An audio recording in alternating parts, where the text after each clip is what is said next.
ঘরোয়া লিগে হার মোহামেডান স্পোর্টিং এ সুরুচি সংঘের কাছে 1-2 গোলে হেরে গেল সাদা কালো শিবির।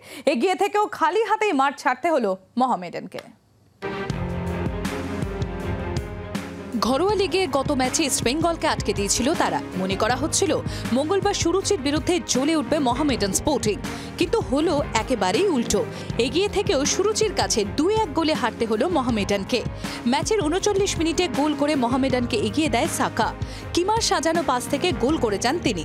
দ্বিতীয়ার্ধে কিন্তু উলটপুরাণ, খেলা থেকে কোথাও যেন হারিয়ে যান মোহামেডান ফুটবলাররা। ফলে চেপে ধরে সুরুচি সংঘ। 75 এবং 88 মিনিটে গোল করে দলের জয় নিশ্চিত করেন সুরুচির ফুটবলাররা। ম্যাচের সেরা হয়েছে সুরুচির বাবলু ওরাও। এই খেলাতে অনেক ইম্পর্টেন্ট ম্যাচ ছিল আমাদের, কেন পরপর 3টে ম্যাচ আমার খুব বাজে রেজাল্ট হয়েছে। আমাদের ছেলেদেরও মোটিভেশন খুব খারাপ হয়ে গেছিলো 3 ম্যাচে। আজকে সবাই এক হয়ে, কোচ স্যার, আমাদের স্যার আছে রঞ্জন স্যার, সবাই মিলে আজকে এই ম্যাচটার জন্য মোটিভ করেছে এই ম্যাচটা জিততেই হবে। এই হারের ফলে লিগ চ্যাম্পিয়ন হওয়ার দৌড় থেকে অনেকটাই ছিটকে গেল মোহামেডান স্পোর্টিং।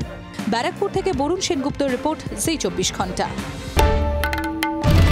বাংলার আওয়াজ, বাঙালির আবেগ, জি 24 ঘন্টা।